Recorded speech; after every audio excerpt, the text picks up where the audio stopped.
I opened the door and 9 police officers were waiting outside. But, you know, I hid the fact that I knew what was in that package. You know, I confessed, I said, I smoked a joint in Nara. I smoked it. But the confession wasn't enough. They needed hard evidence. And so we had gone, like, to the extent that they had got a map of Nara Park and my phone on the GPS of where I've taken different photos, and they were going, well, where did you smoke it and at what time? So I told them where and at what time, and they told me that they had sent police officers to Nara Park to find the end of the joint. No way. I'm not kidding. So your cell is like your own room, and then there's a corridor, and there's windows on your cell, but you can see into the corridor, but you can't see into anyone else's cell. So I couldn't see into the cell opposite me, but I could see what was happening in the corridor. And so when someone was causing a scene, you might hear screaming and shouting, and then all of a sudden, like, these swarms of Japanese police officers are going to their room. There was a girl next to me when she first got in. She was taken away, dragged out of her room, and then she returned a couple of days later, and she was completely different and really silent after that, and I think she probably went to the punishment room.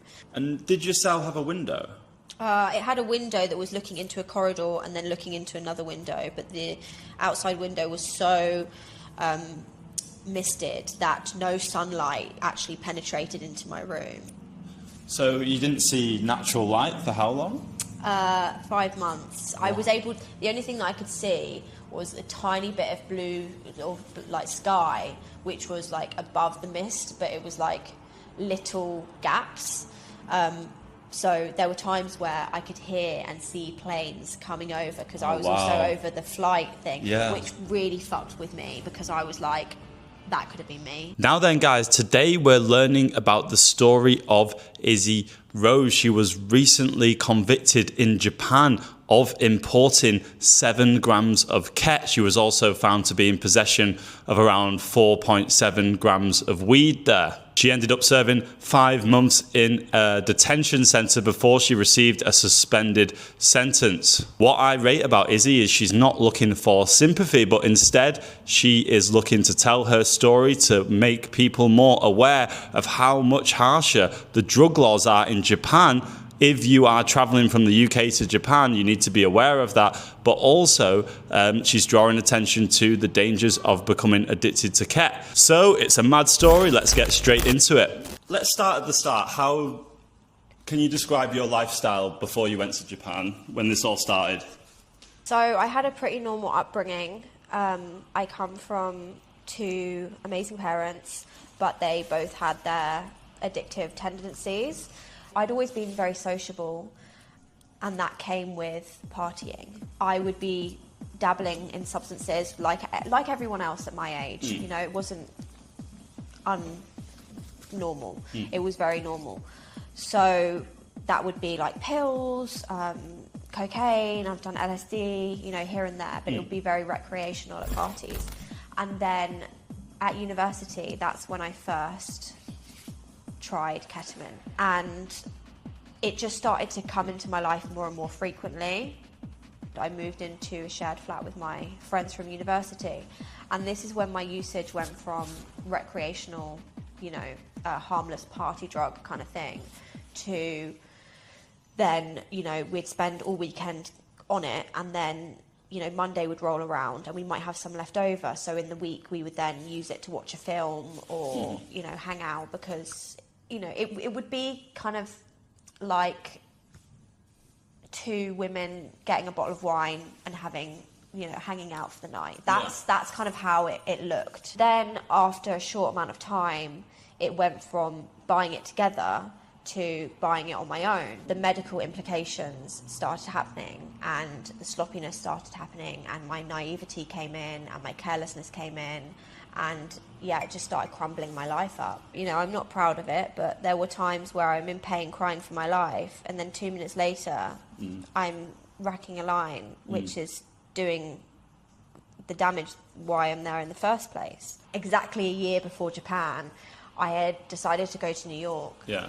And I I knew that I was addicted to ketamine. I wanted to take some with me, but I knew I couldn't take it through the American border. But I was going to say that's risky, isn't it? I know. And I knew I couldn't do that, but I thought I could probably get it on the plane and have it for the plane journey. Yeah. So I took 3 grams on the plane with me. Yeah.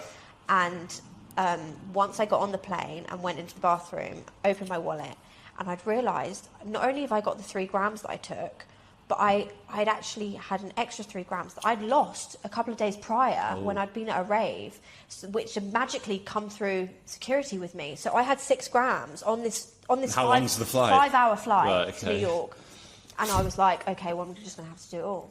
So I did it all, and I was so poorly. I was so unwell. I thought I was having a heart attack. I really did. I was clutching onto my chest on the floor of this bathroom on the plane to New York, and I don't know how, but as soon as I landed, I was completely fine, and I was like, I'm in New York now, and blah blah blah, and it completely swept through my mind, and then I managed to find ketamine there. Yeah, I knew I was going down a dark path before Japan.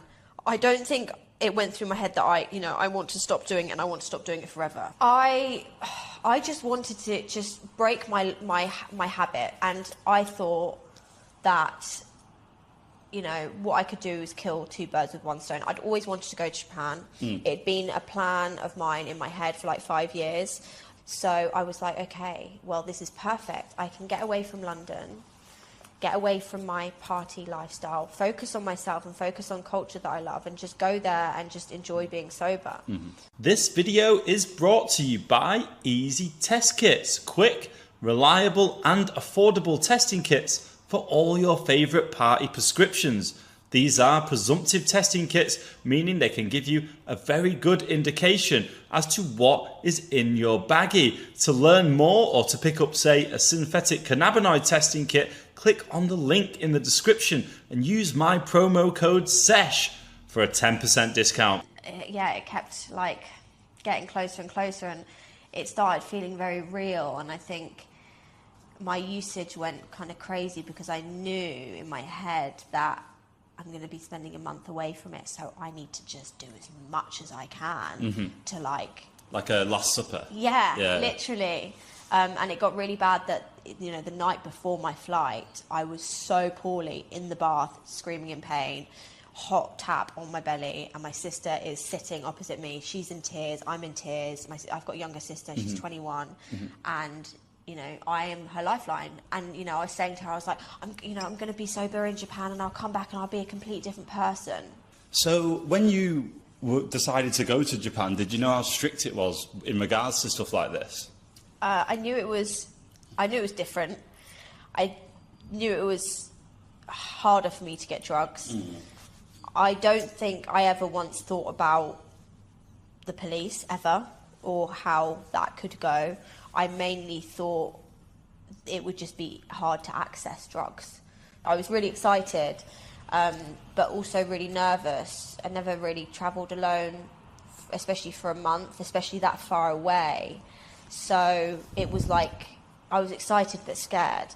And then when I landed, it was like Jekyll and Hyde. My addiction just started going, well, maybe you can just get one more for when you're here, enjoy it here, and then spend the rest of the trip without it. So within half an hour of me landing, I hadn't even gone through customs. I was in the queue for customs on my phone, messaging a friend who we had spoken openly about our addictive tendencies, and they were quite on the same page as me, maybe a bit further into their addiction. I don't know. I can't say because it's their life.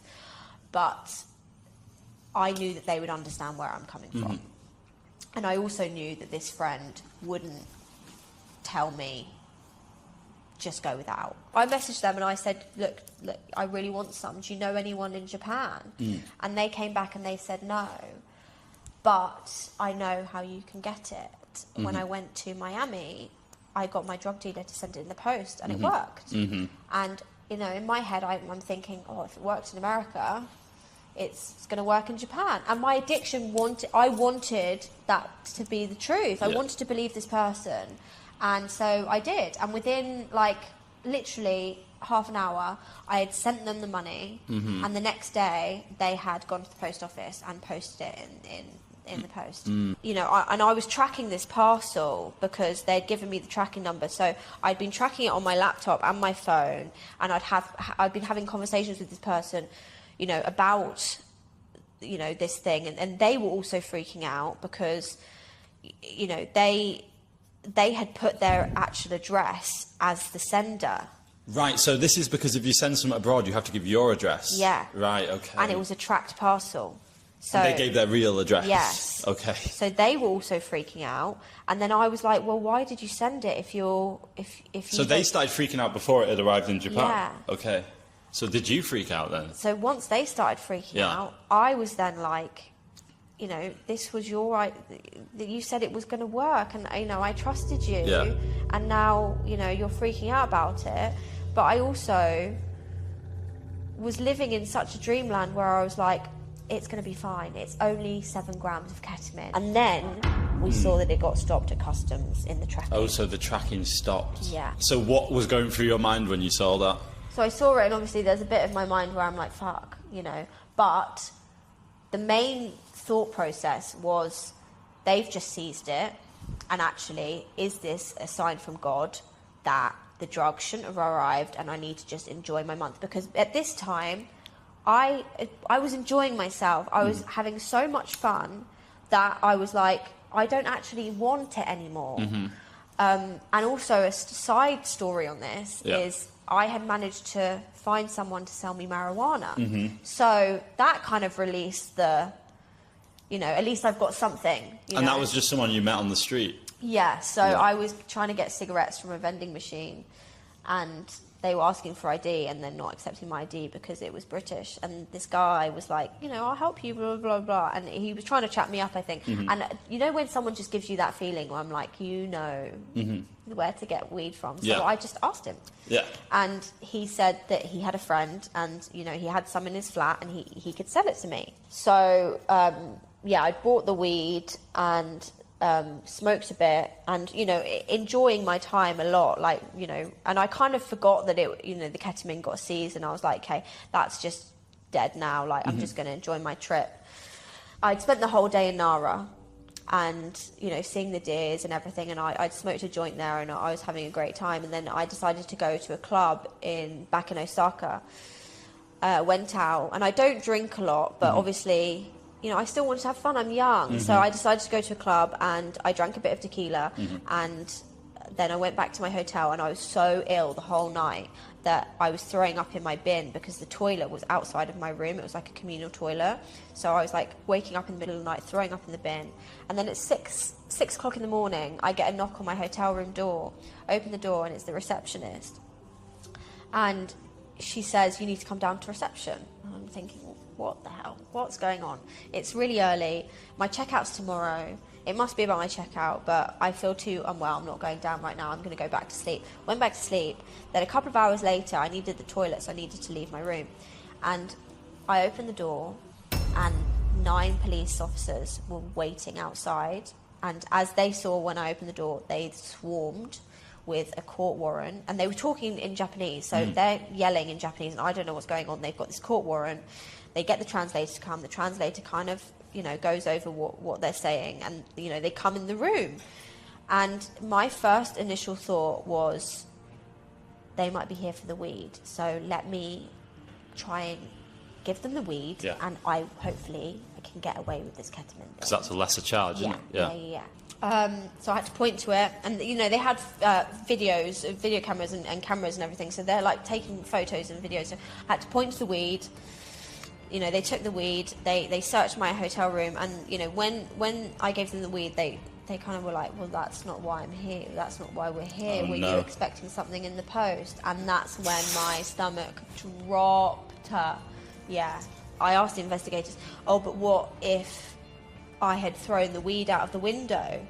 And he said there was people downstairs looking up at your window if you had done that. Wow. So they were on it. They gave me, I had to strip search with the women. The men left the room. They strip searched. They searched all of my possessions. They were taking photos, you know, asking me questions, and they it seized my phone and my laptop and asking me questions in this room. And then the main investigator said, you have the choice. You can voluntarily come with us, or you don't know what's going to happen. And I said to him, is it going to be bad? And he said yes. So I said, okay, I will come with you. Can we take all of my stuff?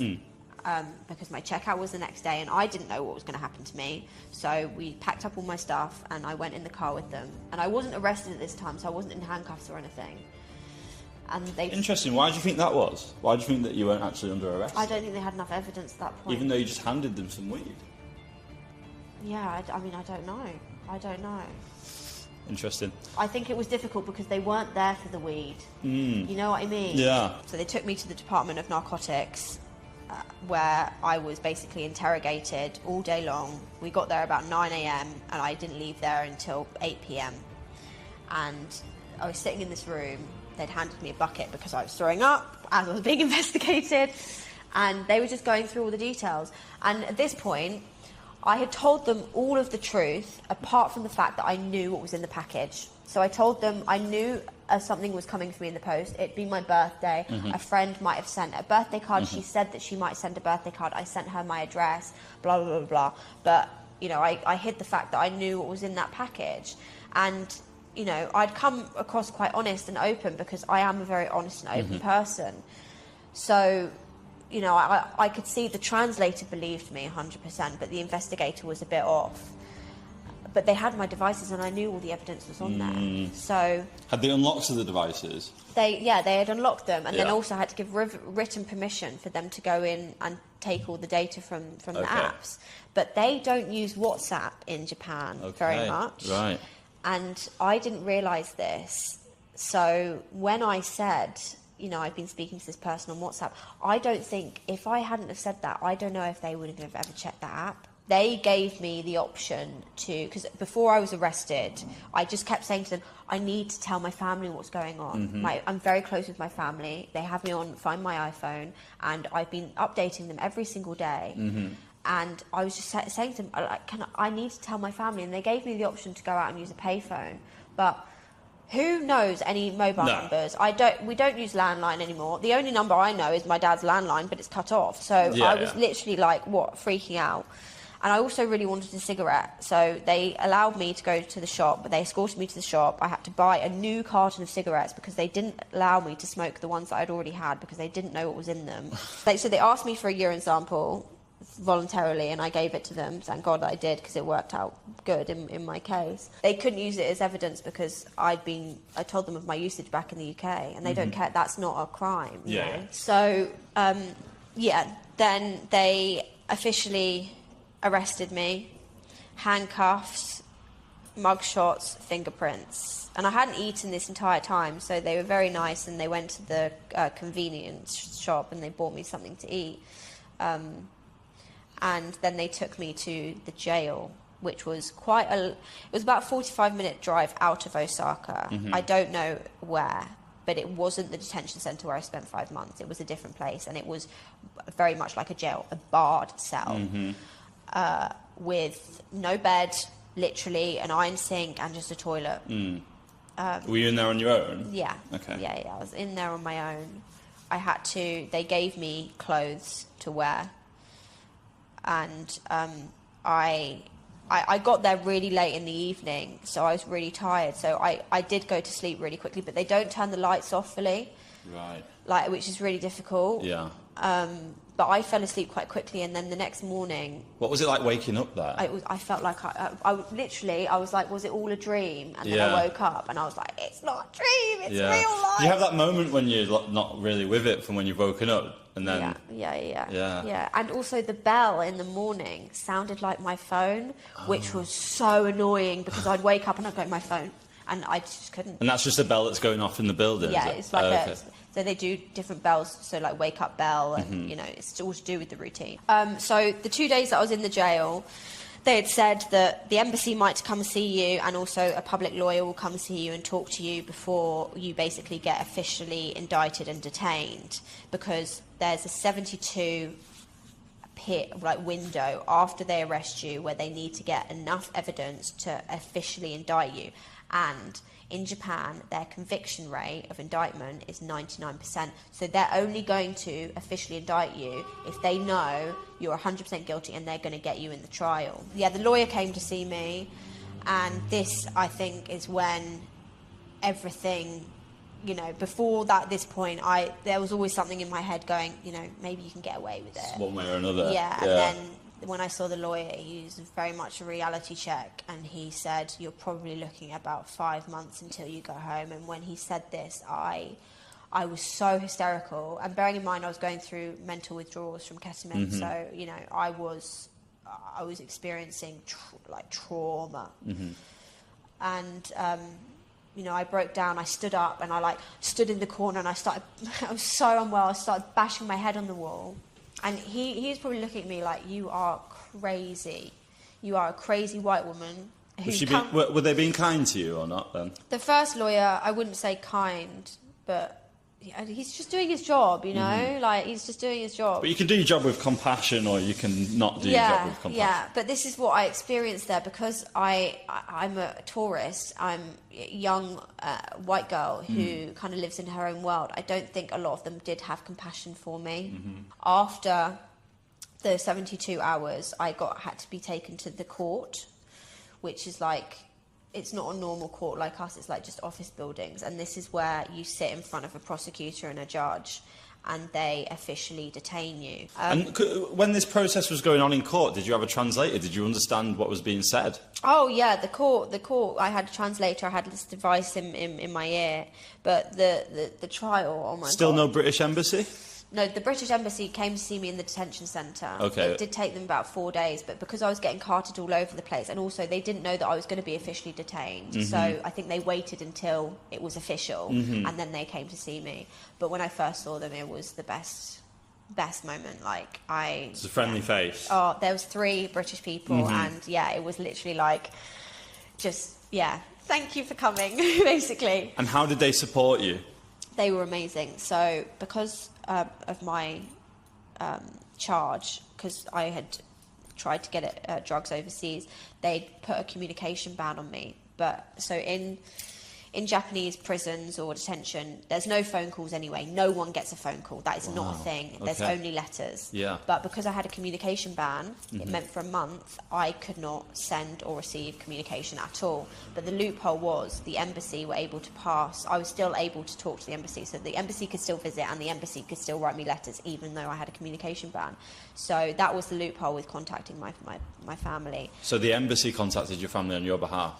So my dad had actually reached out to the Foreign Office a day after I went AWOL. Right. And they said to him, we can't tell you the details, but she's safe and we have a case number. And at this time, because I told my sister I'd bought weed. Yeah. So at this time they thought she's probably got nicked Busted for weed. with a spliff, yeah. But they didn't know the extent of it at that point. But when I told the embassy, because the embassy had to get my confirmation to give all the information over to my family, and I said, I want them to know, of course, tell them everything. The first 2 months, it was, I think, I don't think I've ever been that mentally ill. If I could have, I would have tried to end my life, because I was looking to try. I was really that bad. But you were under surveillance, not like you were under... Yeah. I was under, there was a camera. In the ceiling, watching me 24/7. Right. That's why the light can't be turned on. Yeah. And did they not give you any mental health support there? No. They don't see addiction as a mental health thing. They don't really have addiction there. It's not a big thing for them. So when I was trying to explain why I'd done what I did, it was very hard for me to try and explain, especially with 3 Japanese investigators who, bearing in mind, have never even smoked a joint. They don't know what drugs are like, and I had to even explain how I was feeling when I smoked the joint and how ketamine made me feel and all of these things. And did you meet any of the other prisoners? Never. So you were completely kept apart from them? There was only one very slight interaction that I had, and it's when I was getting escorted to have a shower, because 4 inmates could get escorted at the same time. And the lady who was in the cell opposite me, as we were lining up, she just goes, English? And I go, hi, which is yes in Japanese. And then the guard turns around and lays into her, like, really bad. Verbally or physically? Verbally. Okay. There was never any physical. Okay. There was only physical when they had to remove someone from their cell to take them to the punishment room. Right, okay. God.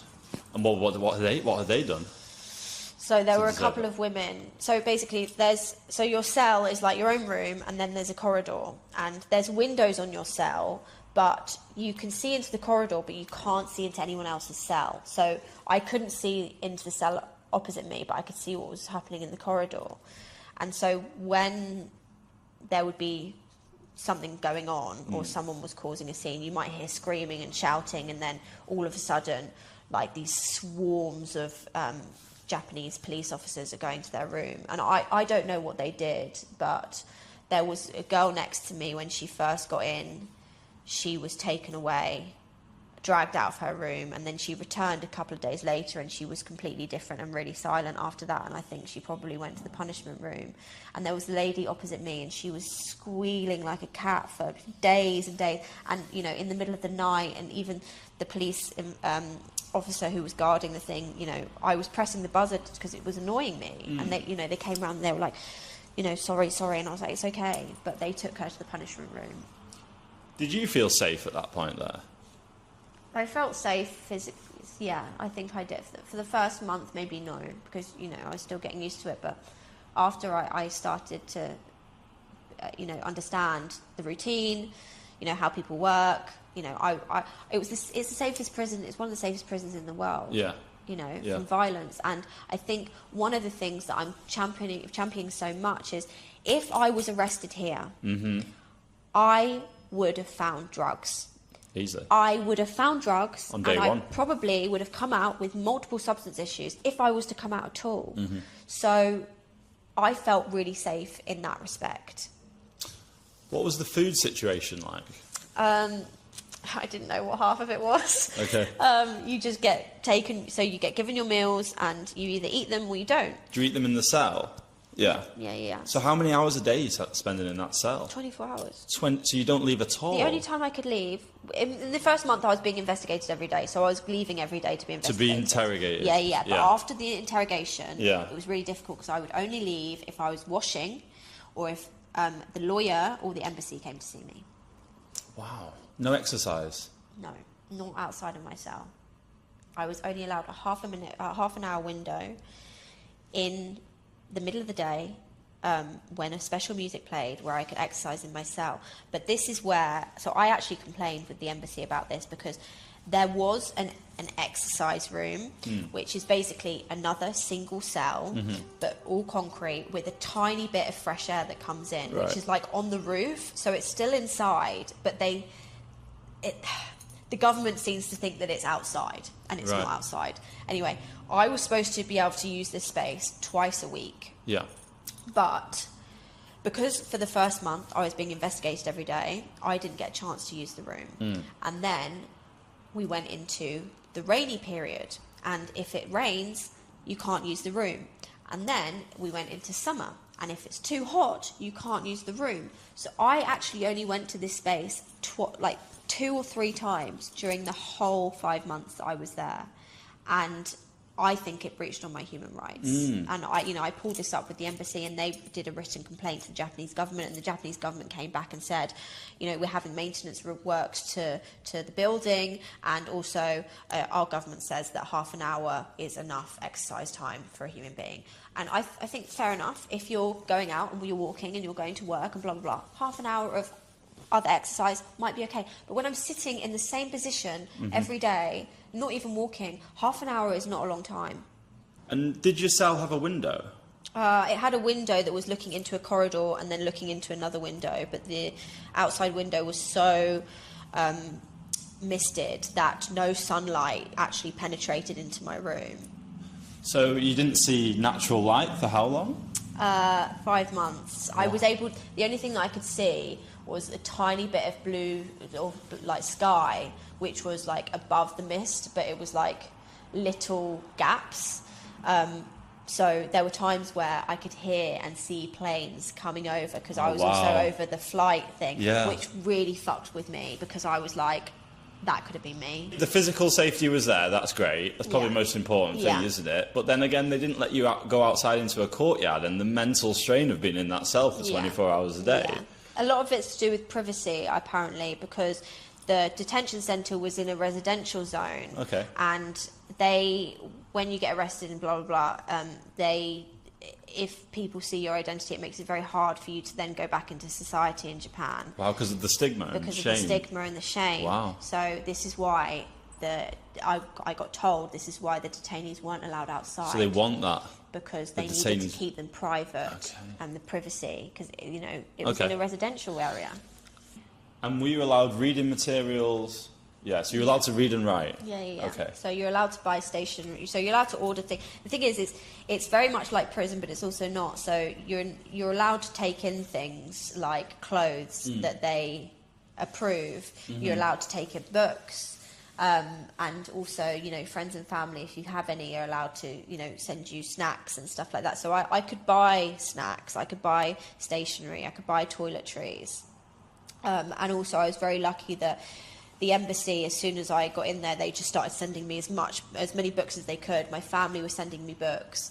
And they actually do rent out books in the institution, mainly Japanese books, but they have a small amount of English books. Right. And so once I understood this, and once I was in there for a while, they, told me about this. So they were able to rent me 2 books every 2 weeks, but they were really random. Some of them were a lot of them were on Chinese kinship. Okay, Yeah. fair enough. It's better than nothing, though, isn't it? Yeah. So what was... Yeah, you mentioned briefly then the washing situation. What was that like? You're allowed to wash 3 times a week. That's in summer. Yeah. And those days were Monday, Wednesday and Thursday. 2 of those days were just showers, so it's like a 10-minute shower, and they time you. So on the corridor where your cell is, there's rooms, 4 different shower rooms, and on the door there's a timer. So you get escorted there, and you go in, and bearing in mind there's glass, so they can see you. Right. There's no privacy whatsoever. Male or female guards? Female. Okay. But every now and again a male guard would walk up and down the corridor, but I don't think that was during washing time. Okay. Yeah. Okay. And then on a Wednesday, you'd be allowed a bath if you wanted a bath. But with the bath, so in Japan, it's very normal for people to share bath water. They have shared onsens and stuff, and their washing regime is very different. They wash before they go into the bath, and it's very strict and regulated. Oh, there. right. A bit like if you're going into a swimming pool. Yeah. Yeah. And as a foreigner, they know that you don't know what you're doing if you just jump in. Yeah. And I'd known this because I'd gone to an onsen before, and I'd enjoyed it, but I didn't realise that would be the same with the bath situation. You don't share it, but the water is the same water all day. Yes. So if I was at the end of the day, I would get to that bath and it'd be ice cold, and there'd be so many hairs in it, and there was even a net, right, like a little fishing net thing, and that was to just get the hairs like out. the ones that you get the bugs out of a swimming Yes. pool. Yeah. And I was like, this is disgusting. It's their culture, I know, but for me, it is really It's a difficult. culture shock. It's very, it was a very big culture shock, and Did you have friends that supported you through this with writing letters and stuff? Oh my God, yeah. Literally. How much did you value that? Oh my God, so much.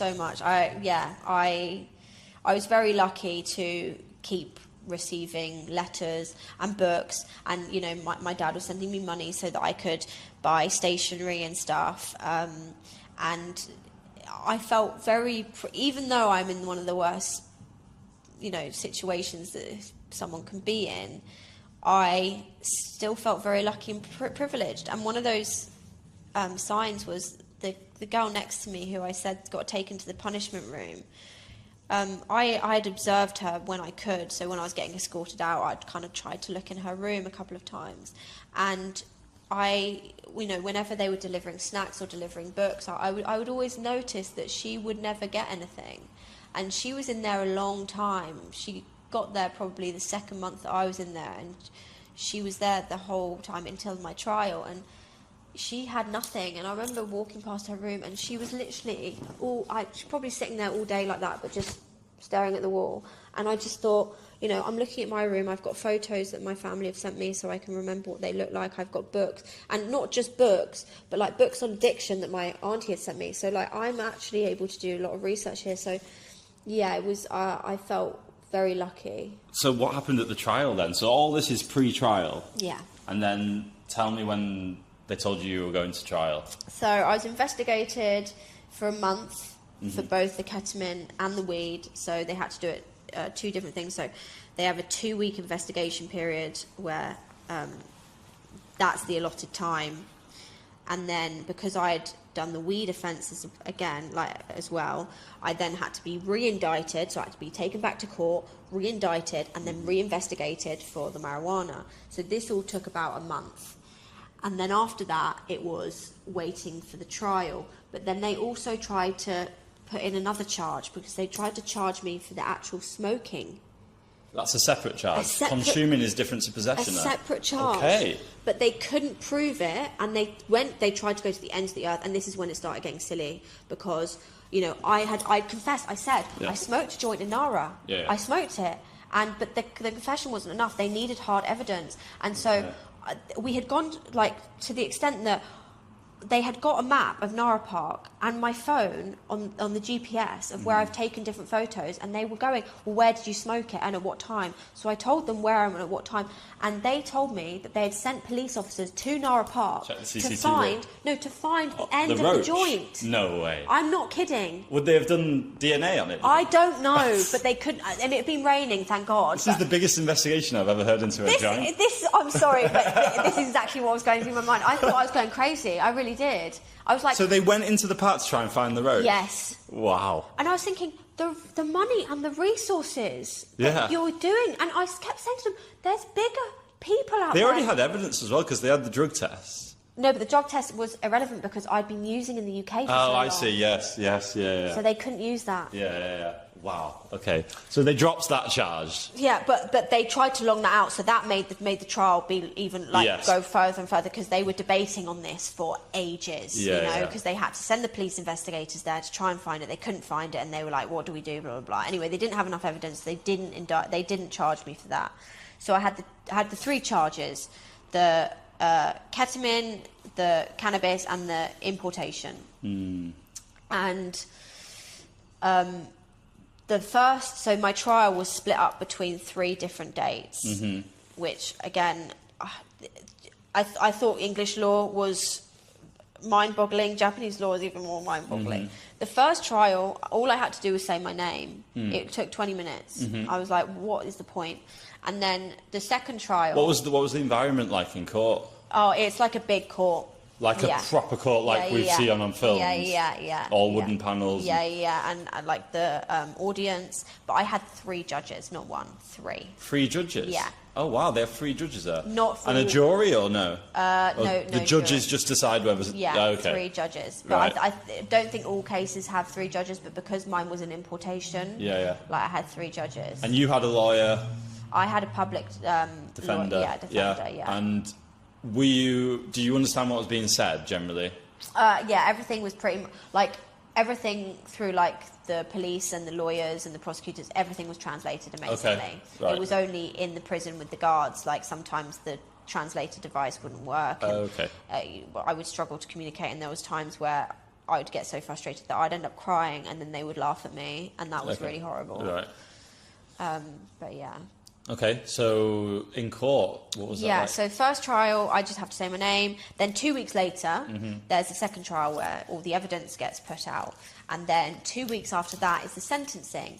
But with my luck, everything just got longed out. And this is what happens in law. You just have to write it out, and you can't say anything. But after the evidence trial, my lawyer said there's going to be a 3-week delay. So not only am I waiting 2 weeks for my sentencing, but there's an added 3 weeks. And I said to them, why?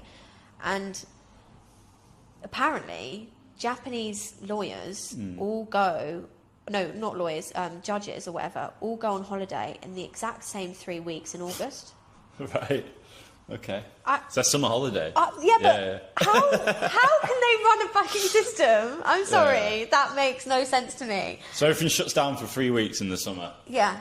So I had to then wait 5 weeks between my evidence and that whole time you're in a cell all day? All day. And not only that, but they wanted to charge me 2.5 years. So during this 5 weeks, I'm umming and ahhing thinking, fuck, am I actually going to go to prison here? The judges told me, you know, you're guilty, but we are going to suspend your 2.5-year sentence to 4 years suspended, which means that you get to go home. And at this point, I was crying in happiness, and I was smiling, and I was going, arigatou gozaimasu, arigatou gozaimasu. And they looked at me and they said, you know this is a guilty charge. And I said, I know, but I get to go home now. Yeah. So what this means is, if I went back to Japan, which I don't think I'm allowed, they said that it's going to be very difficult, especially within the 4 years. But let's say I did go back and I was to reoffend within this 4 years, I would have to serve the original 2.5 years and the additional crime if I'd committed. So that's what a suspended sentence is. When you're in court, you get your handcuffs get taken off. So once they said that's the verdict, that's the thing. And I was expecting them to put me back in handcuffs, and I was like, no, wait, no, and they didn't. And then they walked me out, and I felt like a free person. And then they took me to a little room where I had to basically wait to get taken back to the detention centre to go through all my stuff. And in this room, I literally just and I was just crying with happiness. I got up, I felt euphoric, like I was like, oh my God. And just like the thought of being able to talk to my family, I was so excited. And I got taken back to the detention centre, went through all of my stuff.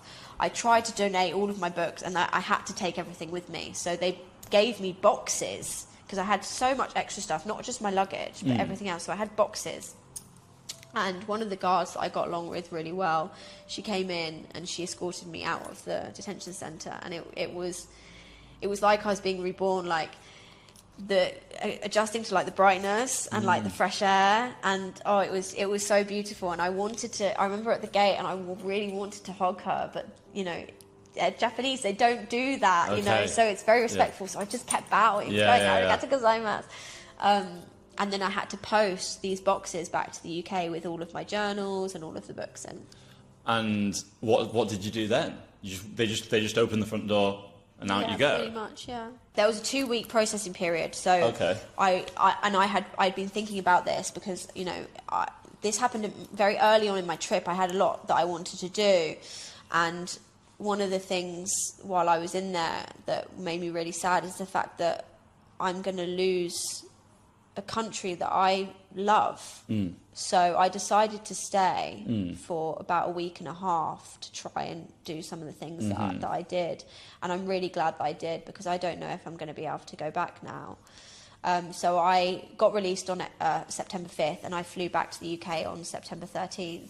And you've decided to tell your story now on TikTok and go on various interviews and stuff. Why is it important for you to tell this story? Because I know so many people who are struggling. I know there's so many people who are making the risks that I made, and I think if they have the education and the knowledge, it might, you know, help people, you know, live their best lives and not get into situations like I did.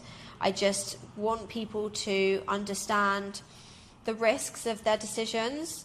I want to highlight how bad of a crisis the ketamine crisis is, and how there's so much that we can do.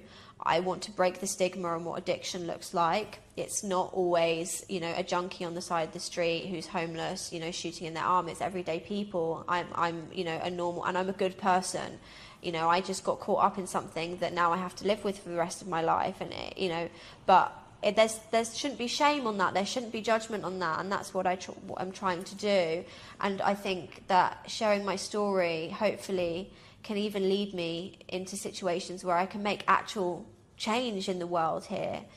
So that's why I'm doing it. You know, I have a lot of people who are close to me who I have to think about for this, who are struggling with this addiction, and you know, are living their lives with it and not speaking up. And if I'm the first one, and it's going to be a domino effect, as long as we can all come together and talk about how we can help each other, that's what I want to do. I've put a link to Izzy's TikTok in the description below and some resources that you can check out if you are struggling with ket. If you ever want to listen to these videos while you're out and about, you know you can get that on my Spotify channel, which is called The Sesh Files. Otherwise, if you like these videos, hit the bell notification, and I'll see you on the next one.